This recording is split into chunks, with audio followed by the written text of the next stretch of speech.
হাফিজুর রহমান রে কত গালি দাও, কিন্তু কলিজাটা দিয়ে বলতেছি বাবা রাগ করিস না, আসলেই তো আমি গালি পাওয়ার যোগ্য রে বাবা।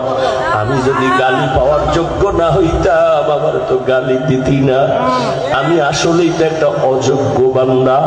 এই চেয়ারে বসার মতো আল্লাহর কসম আমার মধ্যে কোনো ইলমের গন্ধ নাই, আমলের কোনো গন্ধ নাই। মাঝে মাঝে একা একা ভাবি যে আল্লাহ আমার এই চেয়ারে কেন বসাইছে। এক সাগর পাড়ি দিয়ে এখানে আসছি, আমি আর এক সাগর পাড়ের সন্তান রে বাবা।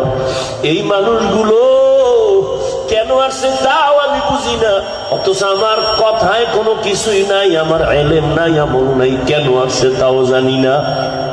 আল্লাহর কাছে এখন শুধু একটাই দোয়া করি, মালিক তুমি আমার সম্মানের জায়গায় বসাইছো, গুনার কারণে ফালাইয়া দিও না রে আল্লাহ।